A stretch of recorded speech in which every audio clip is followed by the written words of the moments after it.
สบายดีสบายดีสวัสดีจ้า FC ทุกคนทุกท่านเด้อจ้าวันนี้แพ่ว่าก็มากับน้องสาวเนาะเปิดโตน้องสาวยังเป็นทางการนะผมเป็นพี่น้องหลังจากที่แบบว่าเห็นหนากันแวบๆเนาะพอดีว่าช่วงปีใหม่เพิ่นมาเด่นน้ำเนาะแพ่ว่าก็สบายดีปีใหม่เด้อประชุมคนทุกท่านเนาะแล้วก็ทั้งฟังลาวฟังไทยแล้วก็ทั้งต่างประเทศน้ำเด้อที่เขามาเป็นกำลังแห่งใจให้แพ่ว่าเนาะสวัสดีปีใหม่จ้าแม่นต้องขอโทษขออภัยเนาะที่บางครั้งเสียงเฮากับบ่ค่อยดังปานใดนะพี่น้องเอ้ยมื้อนี้สิมาถามน้องเนาะพอดีว่าเพิ่นได้เข้ามาประเทศไทยจักปีแล้วนะหาเดือนเราไปเลยละหาเดือนกว่าบ่ทันได้เดือนปีพี่น้องหาเดือนกว่าแต่ว่าเพิ่นมีเรื่องอยากเล่าให้แม่ว่าฟังเนาะว่าตอนเขามาตำอีททันเพิ่นว่าโตเพิ่นบ่ได้ใหญ่ปานนี้ทุกคนเบิ่งน่าจะบอกอยากจะบอกเลยดูมือต้นตำอีททันโตหน่อยๆกว่าแพ่ว่าเนาะหน่อยๆนึงบัดเดียวปัจจุบันโอ้โหมือนะมือเป็นมือแขนเป็นแขนสองแขนกว่าอันนี้คือแขนของแพ่ว่าเนาะทุกคนแต่อันนี้คือแขนของน้องโอ้โหคือแบบกินนู่นนั่นส้มนี่คือพุง2 ชั้น 3 ชั้นไปเลย กินอุดมสมบูรณ์ค่ะเพิ่นว่าเนาะเพิ่นว่าแพ่ว่าสิขอเว้าก่อนเนาะทุกคนคิดเบิ่งว่าแพ่ว่าไปตลาดเนาะไปตลาดมาเนาะแพ่ว่าซื้อผลไม้มันเป็นกระซ่าซื้อหมักใหม่มันเป็นกระซ่ามทุกคนเพราะว่าเป็นกระซ่ามหรือเป็นกะละมังเนาะเพราะว่าน้องเพิ่นกินลายเนาะก็เลยต้องซื้อมาซื้อมาเผื่อไว้นะพี่น้องเอ้ยก็ได้ซื้อมาลายเนาะเบิ่งแน่อันนี้คือน้ำมันล่ม น้ำมันล่มเป็นขวดเบิดเลยนะพี่น้องเอ้ยความกินลายเนาะกินลายกันกระปุ่นนี่ก็ซื้อมาเป็นเข่งหนึ่งกัน30 บาทเนาะแบบโลหนึ่งนะความแบบกินลายขนาดเนาะเพิ่นว่าเอ้ยเพิ่นว่าเนาะเอ้ยเพิ่นว่าเนาะแพรสิเว้าก่อนมาอยู่นี่จะเป็นกินขาดกินแน่ว่าจะเป็นของกินลายจะเป็นประเทศไทยอุดมสมบูรณ์ลุกยืนสิลุกยืนจะยืนทำไมลุกยืนให้ FC ดูเอามายืนตรงนี้ยืนดูนะต้องขอโทษขอไปเด้อขอโทษเบิ่งโตนะคนคือแบบโอ้แบบพออายเขานั่นทุกคนก็เลยบอกว่าแมนอยู่เนาะเพราะว่าของกินอยู่ไทยมันร้ายบอกว่าจะเป็นผลไม้หลากใหม่เนาะมันถือมันนี่เพิ่นเฮ็ดงานอีหยังก่อนนะงานขายกับข้าวเฮ็ดงานขายเนื้อเฮ็ดงานขายกับเขาเนื้อเนาะพี่น้องเนาะเฮ็ดงานขายกับเขาเนื้ออะไรปานนี้หั่นที่นี่หั่นพ่อเพิ่นขายกับเขาแล้วมันสิอยู่ตลาดเนาะ อยู่ตลาดนี่บ่ต้องเว้าเทิงแนวกินนี่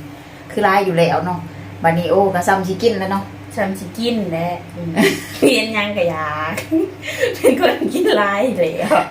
กินหลายอยู่แล้วเนาะบัดนี้มาบวกกับการที่ขายของอยู่ตลาดเนาะ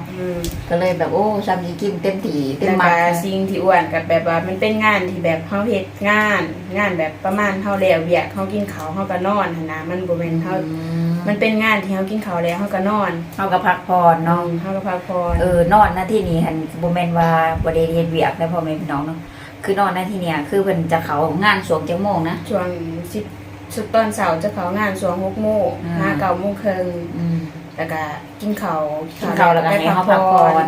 ประมาณ 12:00 นหรือว่าตอนเที่ยงนี่แหละไปเฮ็ดใหม่เฮ็ดฮอดจักโมงมัน 20:00 น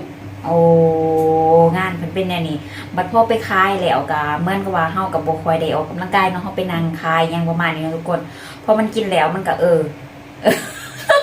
ร่างกายก็บ่ค่อยเผาผลาญปานใดนะน้ำหนักตอนนี้ปัจจุบันนี่จักโลฉันไม่รู้น่าสิประมาณ70ได้บ่น่าจะประมาณ71 72แหละ71 72ตอนเข้ามาอันนี้40กว่าว่ะประมาณบ่ตอนมาน้ำหนัก50เอง50 60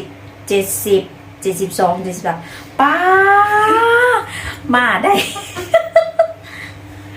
จะมาโพดแบบมาได้หาเดือนป้ายน้ำหนักขึ้น20กว่าโลโถ50แล้ว60 7022โล พี่น้องคืนผู้ที่22โลปลาเดือนละจักโลบาดนี้ไหวบ่ไหวเด้อเฮ้ยรถนี่ได้เฮ้ยเดี๋ยวเป็นโรคอ้วนได้สิปล่อยต้นปล่อยโตหลายแท้พี่น้องแค่ว่ารถยานน้องสร้างเป็นโรคอ้วนเอื้อยอยู่มาจะสิว่าจักปีอะไรอยู่มา20กว่าปีแล้วนะพี่น้องเนาะก็ยังได้ซ้ำนี้เนาะผาดน้องมาได้ หาเดือน 5 เดือนเลย5 เดือนป้ายเนาะ5 เดือนนิดๆน้ำหนักขึ้น70ป้ายเลย เหลืออีก16 มื้อก็ครบ จะพอดี6 เดือนเนาะถ้าว่าเขากินตามใจปากนี่อยู่บ่ได้เลยประเทศไทยนี่ อยู่บ่ได้คือเนี่ยไดอยู่บ่ได้เพราะว่าเฮาสิรับตัวเองบ่ได้เพราะมันสิอ้วนขึ้น อ้วนขึ้นเนาะเพราะว่าความอยากจะเว้าเนาะทุกคนอันนี้คือบอกว่ามาเว้ากันเรื่องความแบบว่ามักกินเนาะแล้วก็เป็นสิ่งที่มักเนาะสิ่งที่เฮาชอบแบบว่าพอเฮาตามแบบว่าเป็นสิ่งที่ความภาคภูมิใจเพราะว่าเหมือนกับว่าอยู่บ้านเฮาหันมันเป็นจังได๋น้องหน่อย ของอยู่ของกินเป็นจังได๋ มันต่างกันนะ อึดมันหิวบ่อึดมันหิวเลยบวกกับของเองของแพง ของมันก็แพงอีหยังก็บ่คอยกินอีหยัง ลักๆกินอีหยังอยู่บ้านถ้าตอนบ่ทันได้อื่นมา กินแกงหน่อไม้แล้วก็ แกงหน่อไม้อย่างนี้ เวทีเราประมาณพวกสมตำอีหยังประมาณ กินแกงหน่อไม้แล้วก็ตำบักหุ่งแล้วก็จำแจวลวกผักก็เลยเฮ็ดให้หุ่นดีบัดพอมานี่แล้วก็พอหมูพอไก่พอของมันๆขนมข้าวต้ม มาอ ผ ยู่ ลไม้ กิน หลากหลายซ้ำสิกิน หมูไก่ปลาดุก หมูไก่ปลาดุกคืออาหารหลักเนาะก็เลยซ้ำสิกินบัดนี้ยองเขาเต็มคัด เราเรียนจากกันได้กินบ่เป็นผู้จังบ่กิน เห็นบอกว่าเวลาสินอนนี่คิดเบิ่งว่ามะม่วงยังเอาเขาไปเสืองในห้อง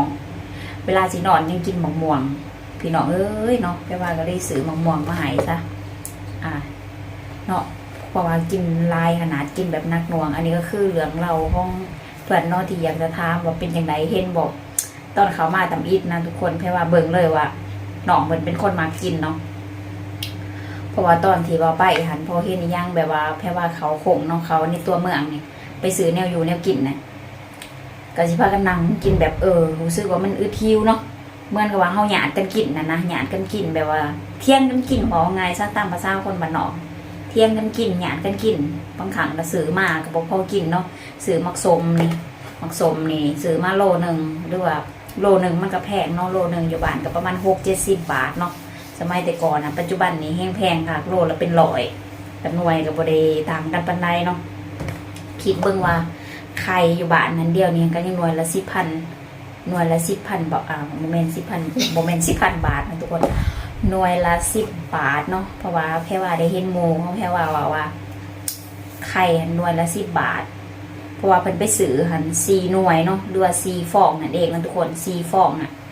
ฟองหันกับเบอร์เป็นเบอร์4หรือเบอร์3นี่แหละเพิ่นไปซื้อหัน4ฟองคือ40 บาทก็คิดเบิ่งมันก็ตกฟองละ10 บาทเนาะพี่น้องเพิ่นก็เลยบอกว่าโอ้ยบ่ไหวแห้งบ่น่ะบ่ไหวก็พอมาเปรียบเทียบกันแล้วบ่แค่ว่าบ่ตีน้องเนาะนะทุกคนที่ว่าเพิ่นปล่อยเนื้อปล่อยโตเนาะเพราะว่าคนกำลังกินเนาะอายุเพิ่นก็บ่ทันได้ถึง20 ปีนะทุกคนเนาะอายุเพิ่นก็ยังน้อยเนาะยังบ่ทันได้ถึง20ก็บ่แปลกใจที่แบบว่าเพิ่นจะกินนะก็กินได้อยู่แต่ก็อยากให้ระมัดระวังลงแน่เนาะเพราะว่าเดี๋ยวสิอ้วนไปกว่านี้แล้วมันสิลด ลดยากเดี๋ยวมันลำบากตอนถ่ายเนาะทุกคนเพราะว่าทางเฮาอ้วนเฮาพี่นะไขมันก็สิสะสมหลายในร่างกายของเฮาเนาะเพราะว่า1เลยแพ่ว่าบอกเลยว่าอันดับแรกที่แพ่ว่ามักนะขอเว้าในตัวของแม่ว่าเองเนาะคือเว้าเรื่องความ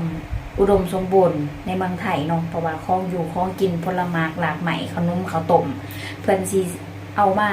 แปรรูปเนาะความคิดเพิ่นสิมีความคิดสร้างสรรค์แล้วก็สิมีความจินตนาการพัฒนาแบบเรื่องอาหารการกินเนาะแบบเลิศมากล้ำค่าแบบเพิ่นสิเอาอันนั้นอันนี้มาประยุกต์บ่ได้ปล่อยทิ่มอย่างเช่นมักย่อมเนาะหรือว่าผลไม้หลากหลายนี่ถ้าเวลามันสุกนี่หรือว่ากินบ่ทันเพิ่นก็จะเอามาแช่เอามาหมักเอามาเฮ็ดแบบของแห้งของดองหรือว่าหยังก็แล้วแต่เพิ่นจะมาเฮ็ดหลายอย่างนะทุกคนเลยมันเฮ็ดให้มีกินตลอดปีเนาะตลอดทั้งปีเลยมันเฮ็ดแบบเฮ็ดให้เฮามีทางเลือกที่หลากหลายอย่างเช่นอย่าง มักกะทันหรือว่าพุทราเนาะทุกคนเพิ่นก็สิเอามาเสื่อมเอามาเป็นแบบว่าเอามามักเอามาดองนะก็เลยเฮ็ดให้เฮาแบบเฮ็ดให้เฮาแบบมีกินตลอดเนาะก็เลยเป็นแบบว่าเป็นประเทศหนึ่งที่แบบว่าอุดมสมบูรณ์เนาะเนาะสุดยอดเลยนะก็เลยเฮ็ดให้แบบเฮ็ดให้เฮาแบบมวนซื่นนะทุกคนพี่น้องเนาะยานมันก็ขางขานะทุกคนเนาะก็เลยเฮ็ดให้เฮาแบบประสบความสุขในการกินในการใส่ชีวิตเนาะมวนบ่มาอยู่ไทย ม่วนอยู่ มวนแห้งมวนเรื่องยังแน่ ม่วนเรื่องอันนั้นแหละแบบเฮาออกมาแล้วก็ม่วน มวนเรื่องนี้ความสุขเลยกินได้กินอิ่มนอนหลับ สุขได้กินอิ่มแน่ เฮ็ดเวียกเมื่อยแล้วเฮาก็ได้กินอิ่มๆเนาะ แต่มันยามนั้นเฮาก็ได้มีเงินใช้เฮาก็บ่ได้ขอพ่อขอแม่มันก็เฮ็ดให้เฮาม่วน เพราะว่าอยู่บ้านนี่ของกินก็บ่มีแถมเวลาที่เฮาสิไปเที่ยวไสนี่ก็ขอพ่อขอแม่เนาะบอกเลยนะทุกคนว่าผิดกันกับพ่อกับแม่ดูขนาดเพราะว่าขอเงินพ่อเงินแม่ บัดเนี้ยนี่รู้สึกภูมิใจบ่มาหาเงินด้วยตัวเอง ภูมิใจ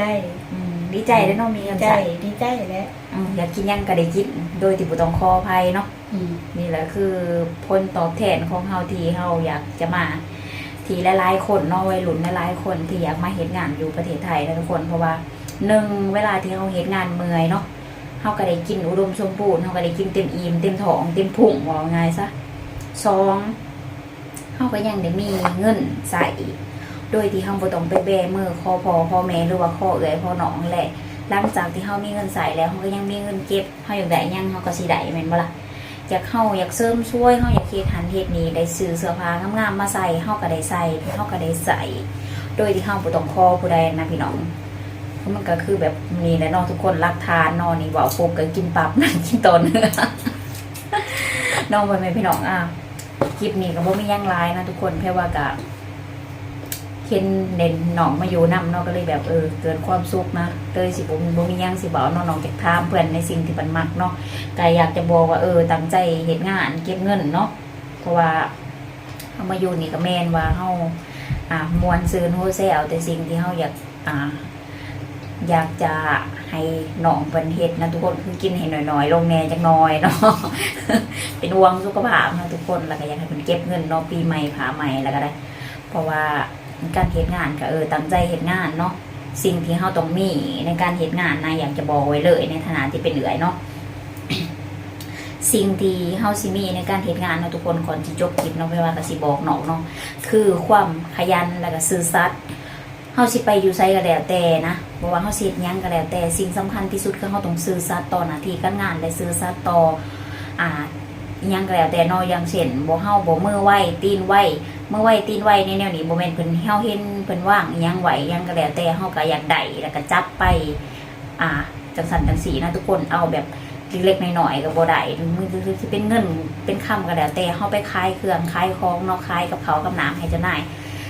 บาท1หรือ2 บาทเฮาก็บ่จำเป็นต้องเอาของเพิ่นมาหรือว่าเฮาสิไปซื้อหยังก็แล้วแต่เฮาบ่จำเป็นต้องเอานะทุกคนอันนี้คือเฮาต้องมีไว้ในโต๊ะของเฮาเองคือความซื่อสัตย์